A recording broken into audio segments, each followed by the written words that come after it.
Muy buenos días y bienvenidos al episodio 560 de la edición de verano del podcast de Aromas de Té. En este podcast hablamos de un montón de curiosidades, ventajas y beneficios de tomar tés, cafés e infusiones de una u otra manera, pero siempre rica y saludable. Hoy es lunes 5 de julio de 2021 y ya sabéis que estos meses de verano los episodios, los podcasts son más ligeritos, unas veces sí, otras no, pero realmente son así como mucho más frescos, porque en ellos lo que hago es responder una de las preguntas que vosotros me hacéis, además de que cada día dedico el programa, el episodio, a la persona que nos hace esa pregunta. Dejo enlace en la nota del programa para que podáis hacer todas las consultas que queráis o que nos contéis vuestras rutinas, costumbres en cuanto a los tés, cafés e infusiones y os dedico el programa y le damos respuesta a todas esas dudas que vosotros tengáis.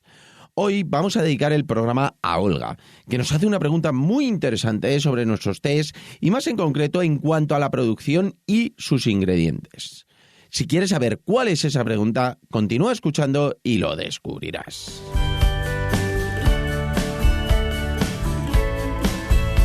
No sin antes contaros, como siempre, que estamos aquí gracias a nuestra página web www.aromasdete.com, página donde podrás encontrar más de 300 variedades de tés, cafés e infusiones de una calidad excepcional a precios increíbles. Muchos de ellos son ecológicos y todos naturales. Servimos en 24 horas, no tenemos pedido mínimo y todos los portes son gratis para los pedidos de más de 20 euros. Y ahora sí, vamos derechos al grano. Lo primero que vamos a hacer es que vamos a leer la pregunta que nos hace Olga acerca de los ingredientes que vamos a utilizar para luego elaborar nuestras mezclas y nuestros tés.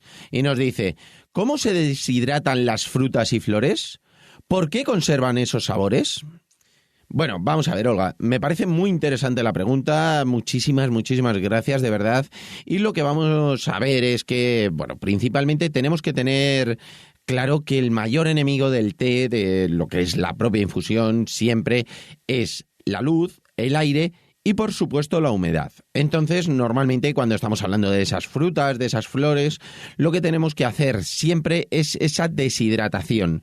Lo que tenemos que hacer es que no tengan nada de humedad para que se puedan mezclar. A partir de ahí vamos a ver distintos métodos, porque dependiendo de lo que sea, del tipo de fruta que sea, va a tener o se va a utilizar un método u otro. ¿Por qué? Porque son distintos métodos los cuales son más adaptados a un tipo de fruta, si es más carnosa, si es menos carnosa. Entonces yo lo que voy a hacer va a ser explicarte más o menos para que puedas saber cómo lo hacemos. Lo más importante es que sepas que nosotros siempre lo que utilizamos tiene que estar completamente deshidratado. No puede tener humedad, bien sea con un proceso u otro, pero realmente no puede tener humedad porque nos estropearía el té. Es más, si queréis, en algún otro programa hablamos de cómo conseguimos que el té esté seco, porque hay veces que si son tés que ya están fermentados, bueno, pues han tenido un proceso de humedad. Bueno, pues ahí se consigue que el té esté completamente seco y es algo de producción que se hace directamente en las fincas, se hace en origen. Cuando se cosecha el té o cuando se fermenta, luego para secarlo completamente y que tengamos las hojas como vemos aquí, que por mucha frescura que tengan, están completamente deshidratadas, bueno, pues es un proceso que se hace en origen. Luego, lo de las frutas, las flores y demás, también se hace cada uno en su origen. A nosotros ya nos llega completamente seco, como os contaré luego. Yo también deshidrato algunas frutas, sobre todo frutas, también algunas plantas aromáticas y demás, pero bueno, porque me gusta, pero es algo que hago yo personalmente, lo que siempre digo, pues para la casa o para hacer alguna prueba de alguna variedad, para hacer algunas infusiones. Y yo también deshidrato algunas cosillas, por eso conozco un poquito cuáles son estos procesos. Los procesos o los métodos que se suelen utilizar principalmente es la deshidratación, por supuesto, que es un proceso que se hace por temperatura y aire. Realmente se le quita la humedad a las frutas. Normalmente son frutas que tengan bastante humedad, por ejemplo pueden ser pasas, dátiles, plátanos. Bueno, pues lo que se hace es que se les somete a temperatura y hace un circuito de aire, que es un aire muchas veces circular, pero bueno, hay veces que es entrada-salida, y lo que se hace es que, bueno, pues con ese aire, que el aire deshidrata mucho a una temperatura, bueno, pues conseguimos reducir toda la humedad, todo el agua que tienen esas frutas.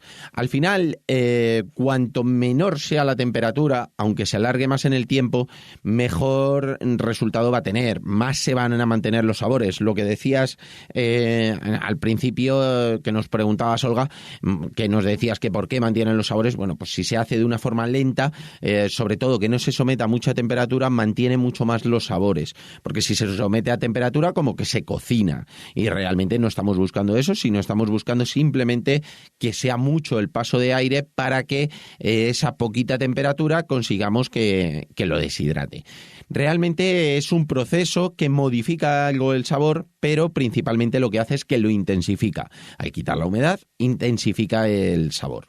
Luego tenemos otro proceso que es la liofilización. Muchas veces habéis oído fruta deshidratada, fruta liofilizada. Bueno, pues nosotros utilizamos mucho cantidad de fruta liofilizada. ¿Por qué? Porque es un tipo de deshidratación que se hace a muy, muy bajas temperaturas, bajo congelación. Es una deshidratación en frío que se llama. Se baja muchísimo la temperatura y eso hace que reduzca completamente la humedad. Pierde muchísimo peso la fruta a la hora de hacer este proceso, no pierde propiedades, no pierde sabor, mantiene prácticamente el 100% del sabor, de las propiedades, y se utiliza para algunas frutas con unas características concretas. Sobre todo que tenga una densidad más o menos concreta, que suelen ser fresas, suele ser frambuesa, moras también. Bueno, pues es un tipo de fruta diferente. Si por ejemplo hiciéramos esa liofilización en las uvas, en las pasas, se quedaría solamente la parte de fuera, lo que es la piel. La parte de dentro desaparecería completamente. Cosa que si lo hacemos con un proceso de deshidratación, como se hace o se puede jugar muchísimo más con ello y dejarlo en un punto intermedio, pues quedan muchísimo más carnosas habiendo quitado toda esa humedad. Entonces, nosotros realmente utilizamos tanto fruta deshidratada como fruta liofilizada. Es algo, como os decía, la liofilización no, porque es un proceso muchísimo más complejo y requiere de determinada maquinaria que no es fácil de uso doméstico, pero deshidratadoras yo sí que tengo. ¿Por qué? Porque a mí me da muchísimo juego, tanto para uso doméstico como para usos de, bueno, pues determinadas cosas que sí que, bueno, pues a lo mejor una fruta viene con demasiada humedad o viene cualquier cosa. Bueno, pues yo analizo, reviso y lo que hago es que a lo mejor le quito un poquito más de humedad. Eso sí que lo hago en el proceso de deshidratación. Y luego, pues a lo mejor hago una fruta en temporada que hay muchísima cantidad, pues para conservarla, bueno, pues hago snack o hago cositas con esas frutas, pues para tomar, pues como digo, es algo doméstico, pero sí que utilizo bastante la deshidratación. Ahora, por ejemplo, mirando hacia el verano, bueno, pues un montón de hortalizas, me gusta siempre deshidratar y guardar, es una forma de conservar de una forma, bueno, pues totalmente natural. Y ahí, pues sí que juegas con la temperatura y el paso del aire. Y luego, como me comentabas de las plantas, flores y demás, bueno, realmente es una deshidratación la que se hace, pero normalmente se suele hacer de una forma controlada al aire. Normalmente, bueno, pues cuando se cosecha, igual que los tés, muy, muy parecido, cuando se hace la cosecha, los tés que no tienen ningún tipo de fermentación, bueno, pues lo que se hace es que se deshidratan. Bueno, pues en este caso, lo que hacemos con las plantas normalmente, pues esas plantas aromáticas que luego se utilizan para las infusiones, bueno, pues se ponen pues en secaderos que se llaman, en los cuales se tienen colgadas y al aire, puesto que no tienen tanta posibilidad de contaminarse.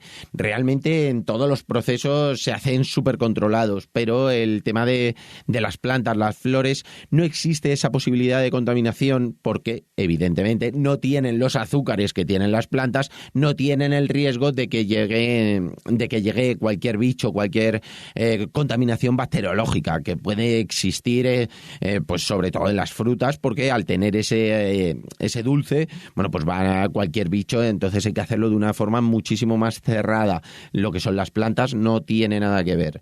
Yo, por ejemplo, cuando deshidrato, pues sí, deshidrato para mí, pues no pasa absolutamente nada. Se pone malo, bueno, pues se ve rápidamente, pero cuando son grandes cantidades hay que hacerlo de una forma súper controlada y con unas medidas súper estrictas. Siempre tenemos que tener clarísimo que alguna vez me habéis dicho, oye, pues es que he dejado el té en un sitio y luego he visto y tenía algún pequeño bichito. Realmente es que es natural, entonces todos los azúcares que tienen esas frutas se quedan aunque lo deshidratemos, todas las propiedades. Entonces, bueno, pues es un caldo de cultivo que le apetece a los bichos ir ahí, es que es algo de lo más normal y eso es lo que demuestra que es totalmente natural. Eso es algo que a mí me gusta. Evidentemente hay que evitarlo siempre que podamos, pero me gusta que se vea que es completamente natural y que, bueno, pues es suculento para también esos bichillos. Y la verdad es que, bueno, pues es algo que bueno, como te decía, las plantas es lo que menos riesgo de contaminación tiene y, bueno, pues se hacen completamente en secaderos, al aire, lo habitual, el proceso antiguo de toda la vida. En cambio, las frutas, que son más delicadas, son procesos pues mucho más cerrados en ese sentido. Y nada, hasta aquí por hoy. Espero que os haya gustado este episodio del podcast de verano. Y lo de siempre, espero que te haya gustado muchísimo a ti, Olga, y que nos cuentes si tienes alguna otra consulta, que ya sabéis que dejo en las notas del programa, dejo enlace para que podáis hacernos las preguntas que queráis. Y nada, un abrazo enorme a todos y si os ha gustado espero que nos lo contéis con vuestras valoraciones y comentarios sobre cualquier tema que queráis que tratemos en el podcast, además de vuestras suscripciones en iVoox, iTunes, Spotify y sobre todo, de verdad, muchísimas gracias por vuestra atención y dedicación, tanto aquí como en nuestra página web www.aromasdete.com. Un abrazo enorme, pasad un gran lunes y una estupenda semana. Nos escuchamos mañana martes, como siempre, a las 7:15.